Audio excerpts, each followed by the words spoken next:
Welcome to the Simply Jenna podcast. This is Breaking the Stigma, a special mini-series. Join us as we interview different people and talk about their journey to wellness. If you have thought about getting support but were afraid, or are afraid of what others might think, this series is for you. Stay tuned for some really good stories.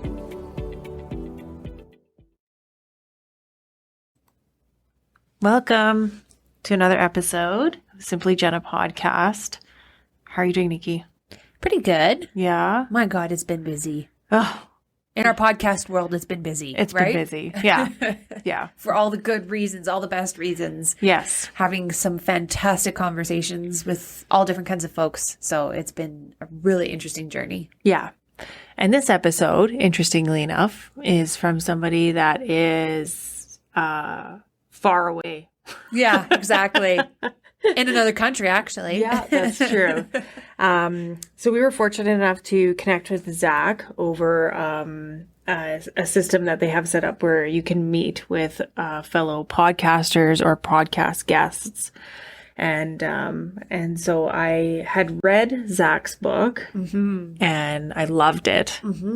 So I thought that it would be good for us to have a conversation with him. Yes. So Zack is an ACE certified personal trainer as well as fitness nutrition specialist. And he's also a certified brain health trainer through the Functional Aging Institute. And he holds an MA from American University in Washington, D.C. and has recently been accepted to a second grad school to become a licensed therapist. Yeah.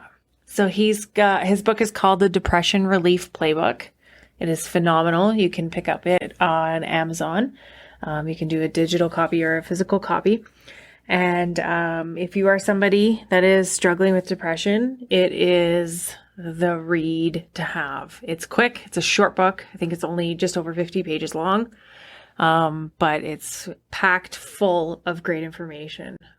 Very practical. Yes, information. exactly. Yeah. Yeah, it's short and sweet, which is nice. Yeah. So here's our conversation with Zack. Enjoy.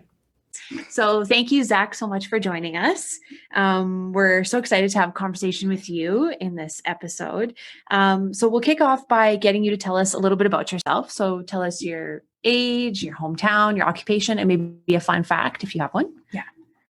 Sure. I'm 40 years old, although some therapists I know say I barely look 39. Exactly. I'm from Trenton, New Jersey, which is like basically right in the center. And fun fact was the last one. Yep. Yeah. I can do this. So check this out. Hold on. See this? Now it doesn't look like much, but now you guys do it. No way. No way.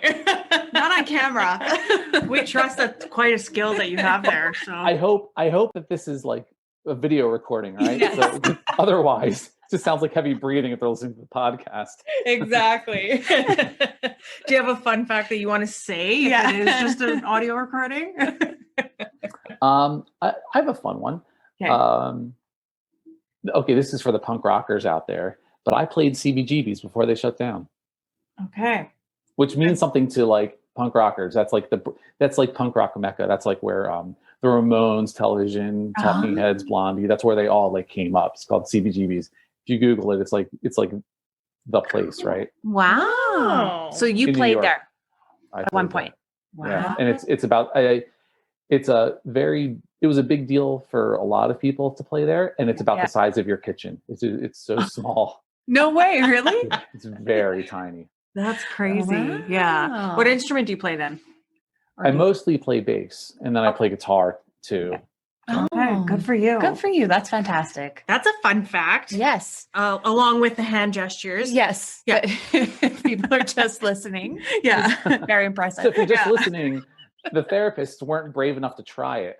Exactly. Yeah. That's right. Exactly. We'll There's some practice growth later. to work on. Yeah. We'll practice later. Get it knocked down. We did skip one part, which is your occupation. Yeah. It's all over the place right now. So let's just say personal trainer. Okay. Yeah. But you're also doing some schooling, right? Is that right? Yeah. In January. Okay. Yeah, that doesn't start till January. Okay. However, I'll give you another fun fact.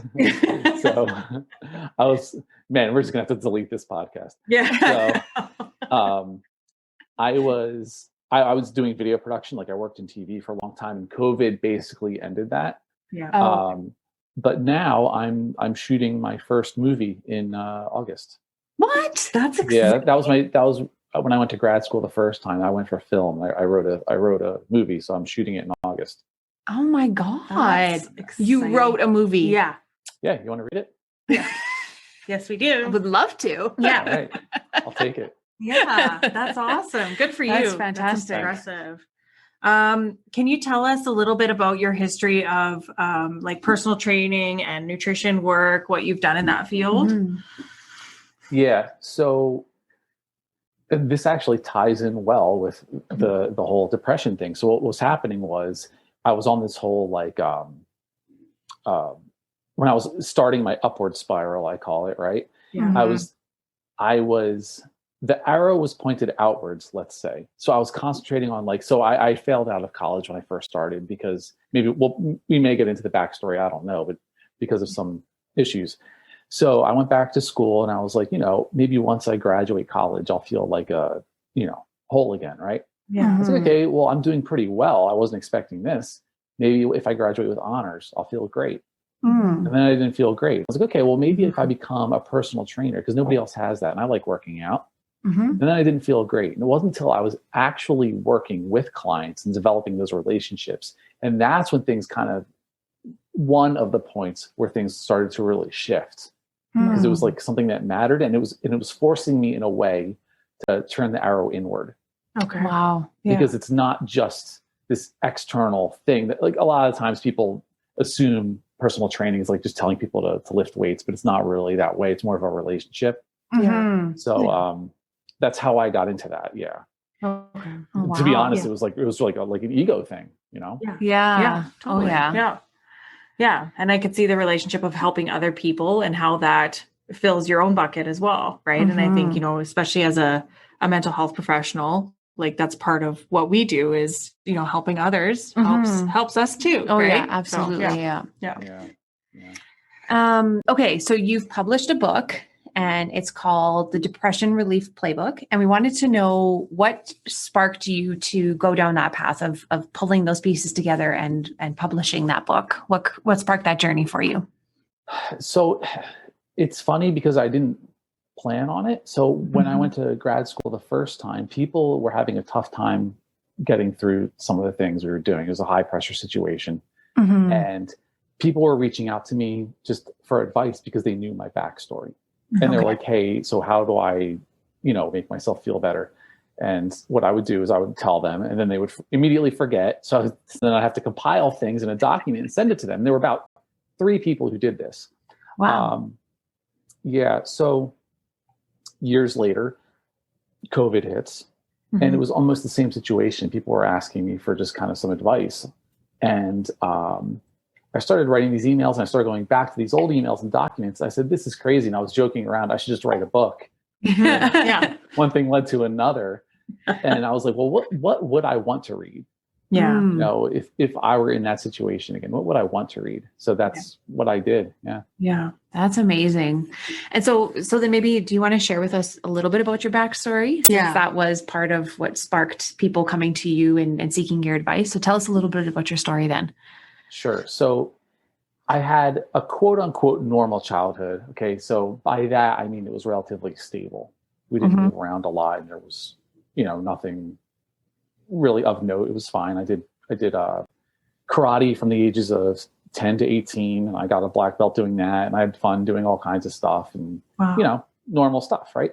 Yeah. Now that I have the insight, there were some chemical things going on, but at the time, I just thought I was a moody punk rocker. When people would say, like, what's wrong with you? I just thought I was being, a teenager.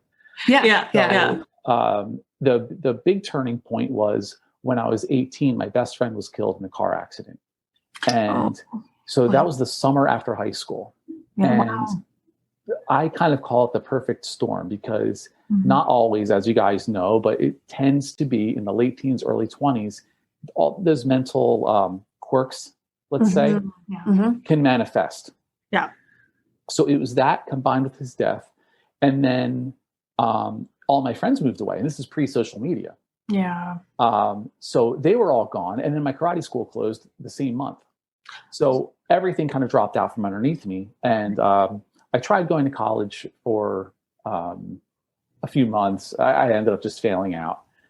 Really had problems even just getting out of bed for a good while. And so the journey back was really like a brick by brick thing because there was no guidance. There was no anything. It was like kind of like I figured it out for myself.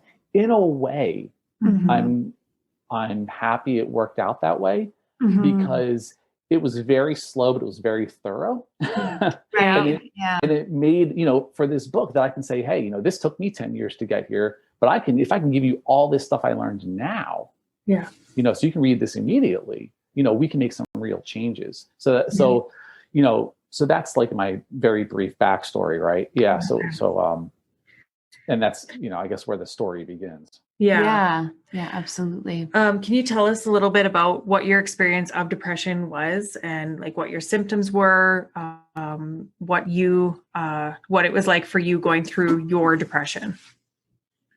So there was a lot of, like I said, not being able to get out of bed, not being able to focus, the black cloud. See, the thing is, it changed at that time. And it's very odd, right? And unless you've been depressed, this isn't something that you can fully grasp, I don't think. But it almost like it had colors. So when it first started, it was black. And then I remember the spring after, it was like this white. And I remember years later, it was like this orange, which is very odd, right? Yeah. I remember one time and I talk about this in the book, I took this sal palmetto in one of my, attempts to see what works, right? Yeah. My experiments, I guess. And it felt like burning plastic. It felt like the smell of burning plastic. I remember being at a light and just like a traffic light and just being like, okay, I'm never taking that again. Right. Yeah. And since then I've read more about it. And it wasn't the best idea for somebody with deep depression. And again, I bring that up in the book, but so I talk about it in the book as like flavors. I just called it colors, but it goes through different flavors. So it wasn't one thing. It's not like there was one thing I was trying to tackle throughout the years and years. Yeah. So from your experience, being depressed is not just, like you said, one big black cloud that follows you around. Is that you can have different experiences of depression. Is that correct? Yeah. Absolutely. I mean, there were bouts of insomnia and there were bouts of sleeping really well. Yeah. And then there were,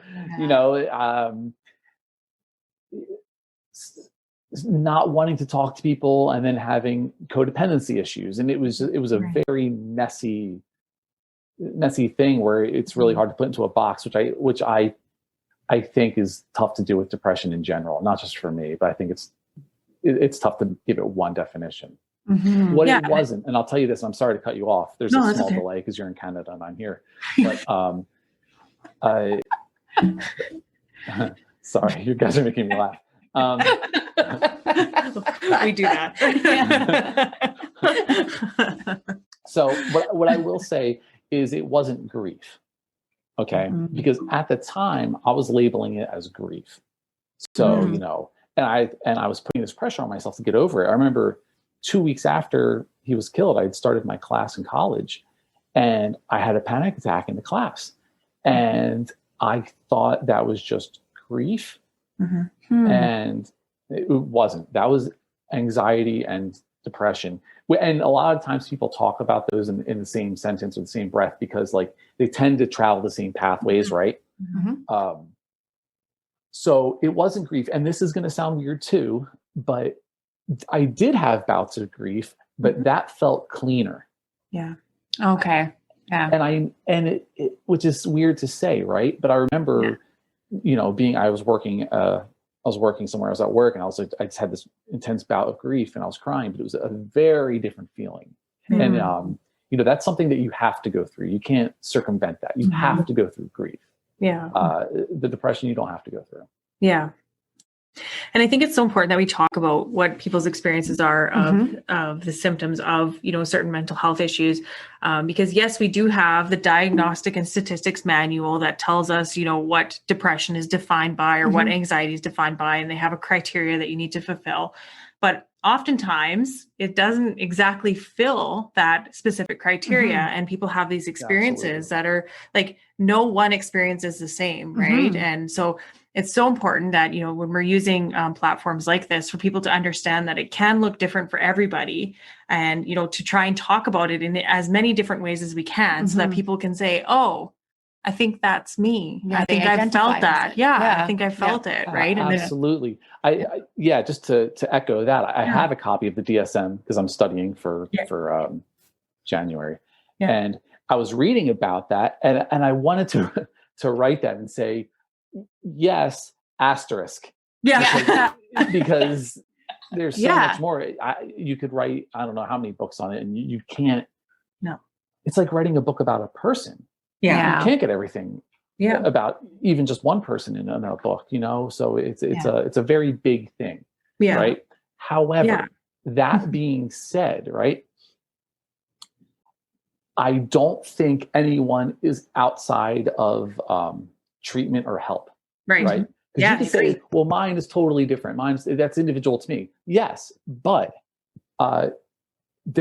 you can get help. No one is outside of that. I agree. Absolutely. There's always a way out. And I think that's the tricky thing that Jenna and I have had this conversation sort of off recording and in our own conversations about mental health in general. But that's sometimes the tricky thing about doing the diagnosis piece is that then we put a label on things and then people think that it has to be associated with that label, right? Like whatever's going on for them has to fit under this little box, like you were saying before. And if it doesn't fit in that, then it's not necessarily happening, which isn't true at all. And you've just validated that through your own experience, right? So it's great that we can have, like Jenna said, this open conversation and talk about it and say it can look very different for every person. Yeah, definitely. Okay. So you shared in your book about your journey to finding the right therapist. And I think you kind of share it from the perspective of sharing your mistakes that you've made, on your journey of trying to find somebody. So, what were you looking for in finding sort of the right therapist? I didn't know. Okay. Yeah. So when I went, I saw someone. And it didn't, really sit well with me. It was fine, but I didn't feel really anything. And I was like, okay, this isn't for me, which was the wrong thing to do. To be fair, I was 19. And yes. I'm sorry. I apologize, sort of, but 19 isn't an adult. Yeah. Like I know legally, but like I just didn't have the I'm not wherewithal, but like the maturity and the I guess the insight at that age. There's no way I could have. And I'm not knocking 19-year-olds. This is more of like something I hope people carry like into adulthood if they're kicking themselves for something they did when they're 17. Because like, dude, you were 17. You're going to do stupid stuff, right? Yeah. So anyway, I did stupid stuff, right? I went to her once and I said, okay, this isn't for me. Yeah. And then I tried again. I found a guy I kind of liked. This was a couple years later. I kind of liked, and then he ended up moving away. And after a few months, and he said, here, go with my partner. And she and I did not click at all. I went once and I said, okay, well, I'm just going to give this up for a while. Because it was very easy to just give it up. Yeah. It wasn't until I was taking college courses and I was taking psychology courses, and I liked it so much. I liked the professor so much and the classes so much. I was taking classes that didn't even count towards my major. I was just taking them to take them. Yeah. And finally, at the end of one of the classes, I was like, hey, do you take private clients? And he said yes. So he was the one who finally I could kind of open up to. And he was the one, he kind of, it's hard to, and again, right, a lot of this stuff is like hard to say because these are thoughts, right? Yeah. But, and like vibes, for lack of a better term, but like he got it. And like, he knew I was interested in certain things, and he's the one who showed me like the Myers-Briggs test, which was like fascinating, right? And I think I talk about that a little bit in the book. Yeah. I highly recommend that anybody take that. You can gain a lot of insight from that. Yeah. So finally, my point is, he was my fourth one. So if if it doesn't work the first or second time, that's normal. Yeah. Right. A lot of people, it took them 6 or 7 tries. Yeah. Yeah. And so what was it about the first few that you felt like, what was it that wasn't working? Was it just that general feeling, like you said, like those vibes, or was there something specific that you could put your finger on, like, oh, that's exactly what it was that wasn't working? I can tell you. So the third one, she was like straight out of a textbook. It was Okay. like, there was no humanness to it. And I'm a very informal person. Mm-hmm. And she was very formal suit. I'm not knocking youth again, but she was just out of school too, I think. Okay. Yeah. And she was just trying to do everything by the book. Yeah. Right. So, and I'm not saying that you can't be a young, great therapist, but it was just, it just wasn't aligning. Yeah. And it's funny because we often like will say, like, what does that even mean when you're talking about vibes or feelings or knowing? And we knock that and we say, like, well, that doesn't, like, that's not factual. Like, that doesn't mean anything to me to say that. But in therapy, that's often the most important part are those feelings, are those vibes, and that general approach, right? Like, it's so key to whether you establish that relationship or not. And I don't know if you have anything else that you want to say on that. Yeah. but Like for me as a therapist in my practice, I always have that conversation in the first session with my clients. And I say, listen, like, I'm a very like laid back, like, let's put our feet up. Let's just have a conversation. Like, we're not going to talk about theories or approaches or anything like that. Let's have a relationship. Let's talk about where you're at today. I'm not going to have like a predetermined schedule of these steps that you need to move through. And, like, there are therapists out there that do that, which is great for them. But for me, in my approach, it's very important that people see me as a human being and that I'm just, I'm here to walk along with you. Right. And to get you where you need to be. And, but yeah, it is important. I think when people are seeking support that they look at that as part of the equation of, is this the right fit for me? Exactly. Right. Because there are people that do appreciate the very structured approach and then people that need a just laid back conversation. Right. So, that plays a huge role. Okay. So in your book is full of strategies and tips and there's so much good information in there. And what I love about it, which everybody listening knows about me, is that it's simple and it's straightforward. So the book is amazing. And I wanted you to kind of think about and give us maybe what you think are like the top 3 or what the really like 3 strategies are that you just thought were like what got you where you needed to be. Okay, well, that's tough because, like I say in the book, right, there's no silver bullet. So just like I don't think there's one thing that's going to get anyone there. Yes. I honestly don't think it can be just the 3. Okay.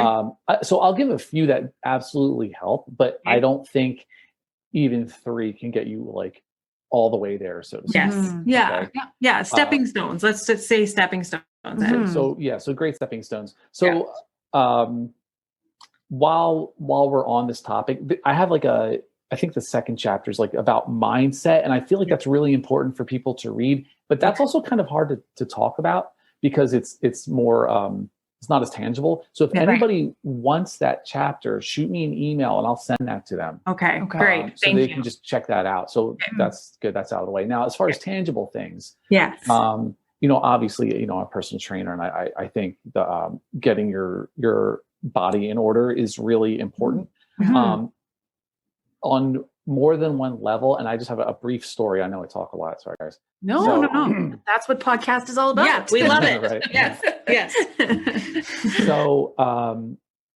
So yeah, a few months after, my friend was killed. So I'll give you some stats. Right now, I'm 5'9" and 170 pounds, which is like nothing to mention. It's whatever. Yeah. Then I was 5'9" and 124 pounds. Wow. Yeah.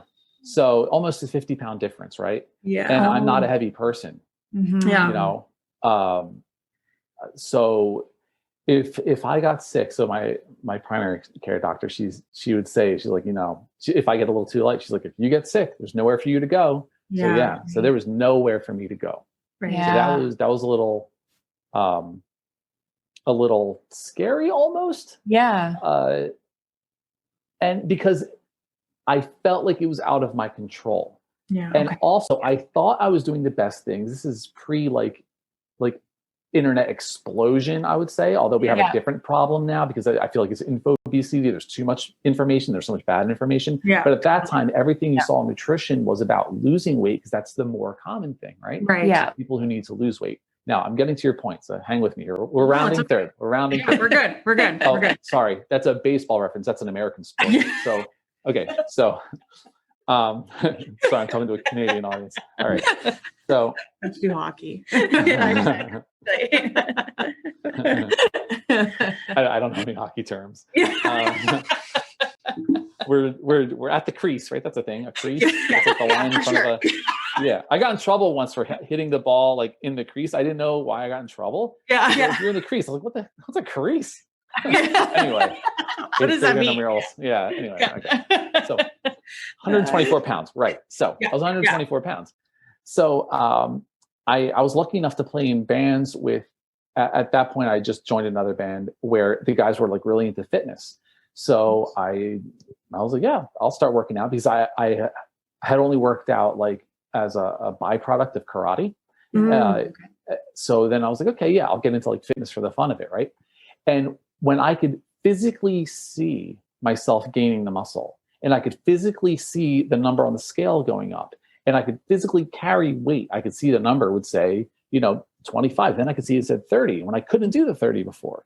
Yeah. That was a real powerful moment because something clicked. I was like, I have control over this. Yeah. Right. Yeah. So that's one of the big reasons I bring fitness into this is because you can see it happen. And I don't want people to get married to weight because like the scale is a measure of weight, right? It's not a measure of health. So I don't want people to get married to that. Yeah. But seeing progress is another thing. So that was really nice. Yeah. So fitness is, that's just close to my heart too. And I just love it. And of course, getting, we'll maybe put them together, the nutrition too, because you actually create more serotonin in your gut than you do in your brain. So a lot of people are actually giving probiotics to get your gut sorted out. To try to sort out these like chemical issues, right? Yeah. I don't think that's a silver bullet. I always say that because it is really important. Like you're not just going to go take a probiotic and then feel great, right? Yeah. But it's part of it, right? Yeah. Just like diet is part of it. Getting, I highly recommend anybody gets an allergy test to see what doesn't work. I pointed to my back because, they stick all the needles in your back. It's not as bad as it sounds. Yeah. But they can see like where your intolerances are and your allergies are. Yeah. If I have a glass of milk, it's not going to end well. So now I know that, right? So now I can I'll eat other things, and this is all going to add up, right? All these things. Yeah. This sounds a little weird, and I don't know if I wrote this. I may have written this in the book. I think practicing forgiveness is super important. And of course, there's the old cliche, make sure you forgive yourself. And of course, I absolutely believe that. But specific to people with depression, you tend to be extra hard on other people who are giving you crappy advice. They don't know and they can't know. They don't know what you're going through. And I do talk about this in the book when I say, when people would say to me, it could be worse. That was the worst thing people could say to me. It's like, it can be worse than this. You're saying that this is as good as it can get. That's how I took it. When really they were trying to say practice gratitude or maybe something like that. I think that's what they were trying to get at. What I would much rather people say is it can be better. You're not stuck here. Right. It can be better, right? Yeah. That's what I would much rather. So practice that forgiveness with other people. Because they can't know. Yeah. Yeah. Can I give another one? Yes, please. Please do. We're not keeping count. Yeah, exactly. I got a book full of these guys. Yeah, exactly. We could be here all night, right? I'll say, oh man, I got to pick a good one now. I know. Well, I'm gonna spin it around. Did one resonate with you? I liked the practical ones, like the ones that you're talking about are so good. Like how you because I think people need things that they can say, like, like, yes, like this is what something that I can do every day that's going to help me get where I need to be. Right. And I like that you say that there is no silver bullet. And I do think that that is like a something that's tangible in a way, right? For people to understand that, you know, even if you are on medication, that's not the only solution, right? There's so many other things that need to happen, right? And I'm sorry to interrupt, but I just want to come off of that. Yeah. So I have a friend who deals with not so much depression, but with very intense anxiety, right? Yeah. And what he did was he went finally to the medication and he's better. However, he still calls me all the time with all these, still has panic attacks, still has anxiety issues. And I always say to him, dude, you have to do the work. Yeah. Like this is just, see, when I did the medication, that was the very last thing I did. Yeah. I'm glad that it was the way that happened, because I knew that I had exhausted a decade of trying other things. Yeah. And I found out what worked and what didn't. Yeah. And I could have kept going without the medication. I would have been okay. Yeah. But because it was that last little bit, you know, that felt like it really rounded things out. But the important thing, what I'm saying is I did the work, right? Yeah. So that's important to note too. I don't know what we were talking about, but it's still an important note, right? No, it is absolutely. And I think like what you're both are saying is that it's a culmination of many things that leads you to this path of progress, like you were saying, right? Yeah. Like it's stepping stones to get there. Yeah. Small stepping stones. So, and I remember this too, thinking like, well, I worked out. Why don't I feel great? Yeah. Or, you know, I ate this salad. All right. What's going on here? But it's those micro goals. It's those small stepping stones, right? And it's those small victories that you can add up. And what I do still is I'll have a sheet of things that I do every day, right? So I kind of look at it like a pilot, right? So I'm more of like in case you can't tell, I'm a little all over the place and like kind of like an emotional dude. Yeah. But like pilots are very like, if they run into trouble, they're not like, oh, you know, what do we do now? What do we do now? They have a checklist that they run through. Right. Yeah. So I have essentially my daily checklist that I run through, and it's individualized to me. I mean, I have some of my supplements and stuff, and it just feels, and I know I'm going to take them, but it feels good to like cross them off. I do stuff on paper. I just like to work on paper. Yeah, of course. Totally. But, and you know, like work out, whatever. Right. Yeah. So even just creating a checklist, stuff that works for you. Yeah. I think it's really nice. And I told him, I was like, dude, create a checklist to go, what are the things that you want to do? Even if it's something silly, like I have a lot of people, including myself, have trainer stuff, anterior pelvic tilt, right? So like your pelvis is tilted a little bit because you have tight things from working out and stuff. So even just getting those stretches in, great, cross it off. What's the next thing we can do? Right. And it kind of focuses your mind. Yeah. So and it gives you that sense of accomplishment too, right? Yes. That you're talking and about momentum and exactly. Yeah. And I always recommend doing it on paper. I don't know if that's just like a me thing, but I just love the physical, bringing it into the physical world, you know, as opposed to in a little box where everything else in the world exists, right? Yeah. It doesn't have the same effect. I always tell my clients, I'm like, I need you to write like with your hand, with paper and a pen, right? Well, it's such an intentional activity, right? Because you have to be paying attention. You have to be intentional about what you're doing, and it's actively happening in front of you as you're writing it down, right? Which is a totally different experience than just thinking it in your brain and then it leaves, right? This is typing it like on your cell phone, right? Exactly. You get easily distracted. That's right. Yeah, exactly. There's something. Absolutely. There's something to be said for having a pen in your hand and a paper in front of you. Right? Yeah, I'm with you. Maybe that's just because we're all a little bit old school. Yeah. Showing our age, right? Yeah, exactly.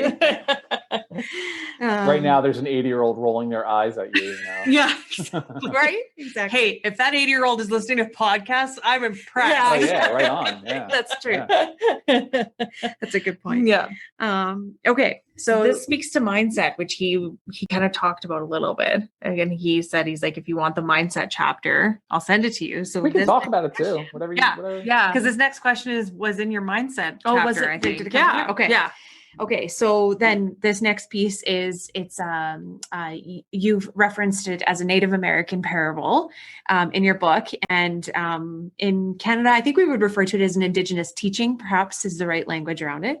I'm going to recite it, and then we have some follow-up questions for you on the quote. So the quote reads, "An old Cherokee is teaching his grandson about life. A fight is going on inside me," he said to the boy. "It is a terrible fight, and it is between two wolves. One is evil. He is anger, envy, sorrow, regret, greed, arrogance, self-pity, guilt, resentment, inferiority, lies, false pride, superiority, and ego." He continued, "The other is good. He is joy, peace, love, hope, serenity, humility, kindness, benevolence, empathy, generosity, truth, compassion, and faith. The same fight is going on inside you and inside every other person too." The grandson thought about it for a minute and then asked his grandfather, "Which wolf will win?" The old Cherokee simply replied, "The one you feed." So our question that we wanted to follow up with you on with this quote was, what does this teaching mean to you? It's so good, isn't it? It's unbelievable. It's fantastic. It's so good. Oh man, I have my next tattoo planned out, right? Yeah, truly, right? Like it's a powerful so statement. good. It's Yeah. so good. Yeah. Yeah. And that can be tough when, especially in the deeper states of depression, right? Mhm. Because it's almost like our brain is running our mind. Mhm. And Right. really, I feel anyway, it's the other way around. The brain is the organ that we use, that our mind uses, Yeah. Mhm. Yeah. right? Yeah. So, and I don't know if this is fact or if it's theory, but right. So I guess it's just theory, because how can you know? Yeah. So that we're geared towards negativity because back when we were cavemen, it was more advantageous to dodge the saber-toothed tiger than to go after the food, because the food can wait. The saber-toothed tiger can't, right? That's right. So that's the theory, right? Yeah. But I sounds good to me. Yeah. But my point is that we're almost experts at creating the negative path in our mind, right? Mhm. Oh, this person didn't text me back because they're mad at me, or this meal is going to be terrible because X, Y, and Z, right? Mhm. So we're almost masters at that. Mhm. Especially when it comes to relationships, right? Mhm. So Yes. just like judging what other people are thinking, right? Mhm. And that can spiral out of control really easily with Yeah. people with depression. So, but let's just say I'm feeding the courage wolf, Mhm. okay? Right. And I'm thinking about somebody who didn't text me back. Oh, well, maybe they're not okay. Maybe they're just forgetful. Maybe I should be more forgiving. Maybe, those can all line up. Next thing you know, you call them up and they're like, "Oh, hey, dude, I was just going to call you. I was just on the phone with my mom." Like, oh, okay. Yeah. Yeah. But Yeah. it's real easy to let that spiral out of control. Yes. Absolutely. Yeah. So, I mean, that's maybe a silly example, but it's almost like a practice, right? You have to practice feeding that courage wolf. Yeah. Mhm. Yeah, absolutely. And I love that example because I think like that's such a real, like, people truly struggle with that stuff. And I think that goes back to, we talk a lot about, people are probably sick about hearing about it, but we talk a lot about social media, right? Yes. And I think like, that teaching really speaks to me in terms of, what we see in the palm of our hands every day. Because, it's easy for us to develop this sort of self-hate and comparison way of thinking. And to really feed that wolf and to really think, well, I'm not enough. I'm not doing enough. I'm not doing nearly as much as they are. I wish I could. I don't have the resources, or I don't have the ability. Yeah. And so I think like that teaching was so important because at the end of the day, we are in control to a certain degree of where our thoughts go. Yeah. Right. Yeah. And we are able to say, okay, you know what? I am going to force myself to think about this in a positive way. And I'm going to force myself to feed the positive wolf. Right. Yeah. And, but it takes a lot of effort. And like we've said before is that, human beings naturally do think negatively and it takes work to be happy. Yeah. It takes work. Oh, have to put the absolutely. work in, Yeah. right? Yeah. Yeah. You have to put the work in, Yeah. right? Yeah. Now, do you think from your experience, do you think meditation helps in this? Well, I think, okay, so meditation and mindfulness are two different things to me. Right. I think mindfulness is huge in terms of keeping people present and keeping people in check, right? And I do think that meditation is useful in terms of reflecting and also setting intentions for yourself, right? So I do think that they can be used for certain people. I don't think it's for everyone, but I do think that it should have more of a presence in today's society, especially with all of the information that we consume on a regular basis. I think it would help to weed through, all the noise or all the stuff that we don't really need to carry or need to feed into, right? And create these stories about for ourselves. I would say that that's one of our biggest challenges of modern times, I guess. Yeah. Is just this figuring out what to focus on and what not to focus on. Because there's just so much and you get sucked under so quickly. Just scrolling through your phone, you can just get sucked in, seeing everybody having a good time, showing off their new clothes or whatever it is. Seeing the tips of the iceberg, not seeing. It's a complex landscape. Let's call it that. Oh, it for is. sure. Yeah. And I think that first step is just having that awareness, for so many of us that we get so ingrained in that practice that we don't even realize that that's happening to us, that we are being overwhelmed by information or that it is flooding your phone. You don't realize it until you step away and you look back and then you think, okay, like I need to evaluate my life. I need to see what's going on. And that's like usually one of the biggest culprits, right? Is that sense of that information overload that's happening right in the palm of your hand. Yeah. Or if you turn on the TV too, right? Yeah. Like we were chatting before we started recording about watching the media, watching the news, and what an impact that has on our thoughts. Right? Yeah. So totally. Yeah. I have my professor, my screenwriting professor. She had this fantastic practice, which I haven't done, but I would love to do it. She called it a digital Sabbath, where every Sunday she would turn off her cell phone and didn't go on a computer at all. And she would just spend the day with her kids or doing whatever. Yeah. And nothing. Yeah. It's like, man, that sounds like a vacation. Right. I know. It does. And for me, like, that's one of the first triggers I pull with my clients, when they come in and they say like, I'm really struggling. I, maybe having symptoms of what might be characterized as depression or anxiety or whatever. I'm like, okay, so where are you at with social media? Well, I'm on, all the major platforms. I'm like, okay, let's shut that down for a couple weeks and then come back and check in with me. Right.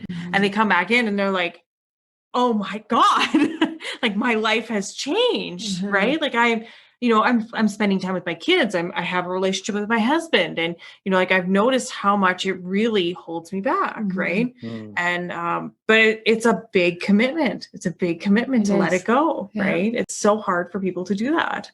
So there's so much pressure associated with it. Right. So And I think, and we've chatted about this on other episodes too, but it's finding that balance too, right? Yeah. Of like, maybe it's not always realistic to completely eliminate it out of your life. Yeah. So how do you find that nice balance where it is, you're able to consume that information or use those, technologies in a healthy way. Yeah. Right. Like that's so hard to find that balance. Yeah. But Totally. anyway. Yeah. Okay.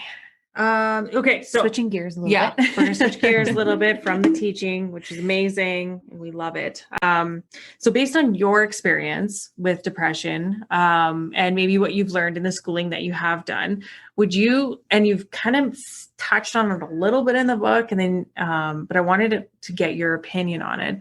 Do you think that depression can be beat or cured? I don't want to say cured. Okay. It can be beat. Okay. Because if I stopped doing all of the work, I could see myself getting sucked back in. Okay. But I've conditioned myself at this point, where it's like second nature for me to keep up all these healthy habits. Yeah. So I hesitate to say cured, right?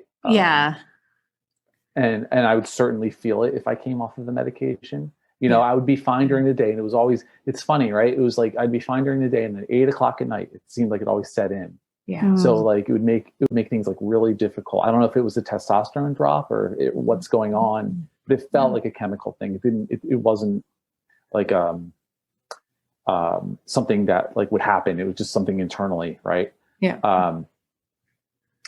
Yeah. So I don't want to say cured, but it can be for sure. Absolutely. I mean, geez, I mean, I lived it. So yeah.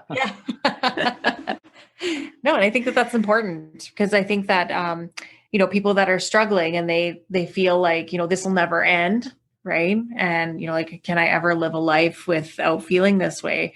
And I think it is important that we do talk about that you can get to a place in your life where you do have these practices in place and it does become second nature and you won't even notice that, it's a part of your life. Mm-hmm. And that's always my goal too for clients is, I want you to have strategies that will feel natural to you and you feel like they can fit into your life. Right. And what's going to work for you isn't what's going to work for everyone else. So exactly. Like I had like a very small chapter on clothes in there, right? Where but what I was trying to get at was you can only fake it so much, right? So I was driving to this interview in a suit and I was absolutely miserable because that was my idea of success. Yeah. Right. Because that was what I saw other people doing. Yeah. You can't force me into a corporate job because it wouldn't work. That would be like prison for me. I'm an ENFP. We talk about Myers-Briggs, right? Yeah. So like a corporate job, that's not going to work for me. Yeah. And that's okay. So let's just say you're trying to get out of this and you're going for, success. Maybe everyone else's vision that you're hearing about, that's not success for you. Yeah. That's totally cool. You go for your own success. Yeah.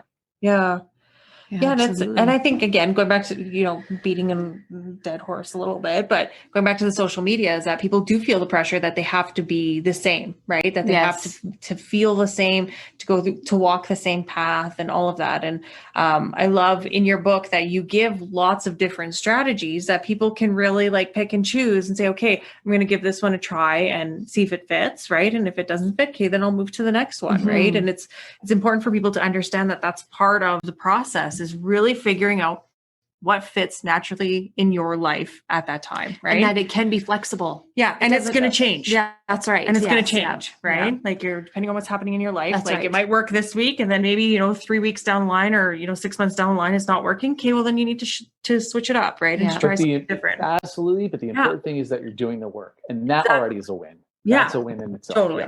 Yeah. Definitely. Yeah. Okay. So can you just give us then a sense of like, given your experience of living with depression, and kind of your passion of doing the personal training and the nutrition, focus, what do you think is the connection between all of those pieces? Cause we know that there is a connection and that they are closely linked, that they all, should be, if one's not good, then the other one's not good. And there's this sort of, unique connection between the three elements. So what is your perspective on that now understanding, what you've lived through and the changes that you've made in your life? How do you explain that connection? Okay. So your brain is part of your body, of course, right? Yes. And this is going to sound crazy. And I don't know if you've heard of this one, but some people think that attribute some bouts of depression to dehydration. I don't know if you've heard that one. No, I haven't heard that one. That's like been a thing, or maybe just in my circles, where there's like a lot of dehydration going on. I don't know why people aren't drinking enough. They're saying it's really affecting people's moods. Fine. I think that's part of it. It's not all of it. Yeah. I had another brain thing that was really good. It was going to be so profound. It was going to knock everyone's socks off, and I can't think of it right now. Of course. You know what? You can think about it. You can email it to us. Yeah, exactly. And then we can just tell people that you came up with this really brilliant idea. But of course, you're, like I said, your brain is part of your body. And one thing that getting back to the hydration thing, because it's simple. The first thing I do now every morning is I drink a tall glass of water, right? And I notice it, like I feel it, right? And it's before I turn my phone on. And I do feel it physically. It's subtle, but I do feel it. Because I remember the first time I did it, I was like, oh, I feel like my thing's filling up, right? Like my eyes were like, I don't want to be like gross about it, but but it's also just that intention, right? You're setting your day off in that positive way. Right? So I have this little morning routine where it's the tall glass of water, and then I'll pour a second one. Maybe I'll drink a second one. I don't know. But I'll have breakfast. I'll have my supplements, and I always eat like the same breakfast that's really healthy for my body. And then I'll do like these few other things. Right away, that's my win. I'm starting off my day in a positive way. But those are all just physical things, right? Yeah. Yes. Yeah. So it all links together, because it's helping my physical body, but it's also the mindset of putting the work into my physical body. Yeah. It all feeds on itself, right? Yeah, absolutely. No, I think that's a great example of illustrating how that connection can be there between what you're doing in a physical sense and, what you're consuming, and then how that's affecting your general mental health state for the day. Like you've said, you've set your day now, right? Because you have that practice and that routine. So that's a great example of that. Yeah. So we made it to the last question. And we're going to challenge you a little bit. Maybe not. Maybe you might think like, oh, whatever. Easy. That's fine. Okay. So what we're wondering about is, we've actually had this question submitted as a topic for a podcast from one of our listeners. And we thought that you'd be a good person to ask about it. So the question was around, how do we get someone that we love or that we care about to start to make changes in their life when we notice that they're struggling? And more specifically for men, how do we get a man to, make the change, or to see that maybe if he doesn't have the awareness that he's struggling, or if somebody you see is struggling, how do you intervene that? What would your thoughts be on that? Given what you've gone through, what did you need to hear? What would you wanted to hear? So I hate speaking in, I'm not going to speak in absolutes, but in general, yes, men tend to not be as eager to reach out for help from other people. I'll just say that in general. Yeah. Yep. Okay. And I certainly fell into that. Yeah. Yeah. And of course, this, this would all, the circumstances, whether they live with this person or what their relationship is to this person, this all matters in my answer. Okay. Yeah. So these are my caveats. All right. Yeah. So what I wanted to hear at the time, honestly, I don't know if there was a right answer, if somebody could have said something to me. I'm trying to think, because I remember like my mom asking me to go to therapy, and I was like, no, like, I don't want to talk about this. I don't want to talk about this horrible thing I've been through. I'm not going to do it. Yeah.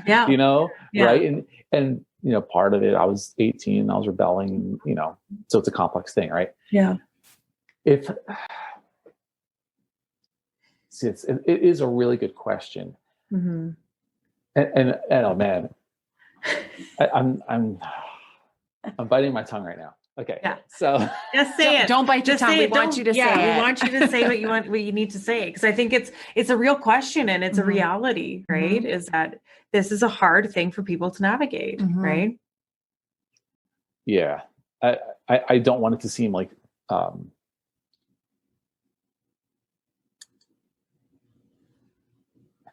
okay. So this is just from my background, right? Yeah. You want to get them outdoors, and you want to get them moving. And I'll say this: I'm in the Northeast, and I forget what the percentage is, but it's a massive percentage of people are actually extremely low on vitamin D because we're not outdoors enough, and because we just don't get enough sunlight, right? Where I actually was so low on vitamin D that I was getting like little microfractures in my neck, and they put me on, and I was taking a multivitamin every day. So people who say multivitamins are worthless, no. Because imagine if I wasn't taking that multivitamin. Yeah, right? Exactly. So I had to actually go on prescription vitamin D, and they were like, dude, you got to spend more time outdoors, right? So get them in nature. And this is what I was hesitating towards is get them into a yoga practice. And I know it sounds a certain way, and I know it's kind of loaded, but I feel that with yoga, you're getting the socialization. Mhm. You're moving your body. Mhm. You're learning new things. Mhm. You're getting the meditation. It's such a multifaceted thing. And if you can approach a man with, hey, sorry, I got a quick side story here, but this is worth it. Okay. Yeah. So hold your breath. Yeah. So the first yoga class I took, I was in grad school, and it was free. It was the only reason I was taking it. Right. Yeah. And so there were all these dudes out in the like main area on the weight machines, like lifting free weights. And then I was in this other area with this girl just fresh out of high school. Mhm. And we were waiting around just talking before our yoga class. And she said, you see all these dudes out there moving all these weights around? She's like, they have no idea what fitness is. Yeah. And boy, was she right. I had Mhm. never been so sore in my life. Yeah. Mhm. Because you're using your body in a different way. So Yeah. I hesitate because another reason I hesitate is because I hate that generalization of men are into sports, Yes. Mhm. whatever, and they're into working out. Yeah. Either way, Yeah. right? If you can somehow get them into a yoga practice, so get them to come with you, say, hey, I want to try this. Would you mind coming with me? I'm shy, make up something, whatever. Yeah. If you can get them doing it, and if they can realize the benefits of like injury prevention and durability, and isometric movements. Yeah. Mhm. Well, that's kind of a isometric, you're not moving, but you know what I mean? The isometric exercises, right? Yeah. You're going to work your body in really cool ways. It's going to work everything. So I kind of feel like it's a really good way to start. Yeah. Mhm. I know that's kind of a loaded, Mhm. not a great answer, but that's what I would do. No, and No, and that's fantastic. Yeah, and I think Yeah. what stands out to me and what is super important for people to hear is that it's not really about what you say, Mm. Mhm. right? Yeah. Like there's nothing you can say that's going to Great give point. somebody like, oh, like okay, Now I'm ready. Yeah, Yeah. now I got it, Yeah. right? It's more about what you do, right? Yeah. And that's what I love about your answer is that it is about what you do. How can you walk alongside that person and just let them know that you're there, right? And I think that's a really good way to get somebody on board towards, okay, you know what, I can do something, I can make a change, right? I can And look after myself. exactly, Yeah. yeah. And that's what it's about, is that Yeah. it's not about what you say. And I think that's a big misconception, is that people are always wondering, what do I say? Like, how Yeah. do I say it? How do I have this conversation, right? Yeah. And really, at the end of the day, there's nothing you can say. Yeah. The person has to be ready, That's right. right? Yeah. They have to be ready, Yeah. right? Yeah, and again, at the risk of like getting in trouble, because I just hate, like making these generalizations, but men like to do things. Exactly. Yes. Mhm. Yes. Like most of my socialization is done at band practice because we're doing something else, right? Yeah. That's right. It's not, Yeah. it's not like I have, it's not like we're just sitting around talking with each other. It's like Yeah. we're talking as we're doing this other thing, Right. right? Or we're going fishing, or we're going snowboarding, or whatever. That's right. And again, just generalization. Yes. But, Yeah. Yeah. No, and I think that's a very valid point. And Yeah. I think in a way it can be applied to women as well, Yes. right? Like yeah, sure. we're not saying that it's gender specific. Yeah. But I think that there's a lot of value in that, in saying that, Jenna, how you've phrased it as walking alongside with that Yeah. person. So the example that you gave, Zach, is so fantastic, because it, like you said, like convince the person to say, oh, well, I just want you to come and yoga with me because I'm shy. Yeah. Right. Like whatever it is to get that person sort of there with Yeah. you in that journey, I think is fantastic. That's great advice. Yeah. To frame it that way is Yeah. really, really good. Oh, good. I feel better about it now.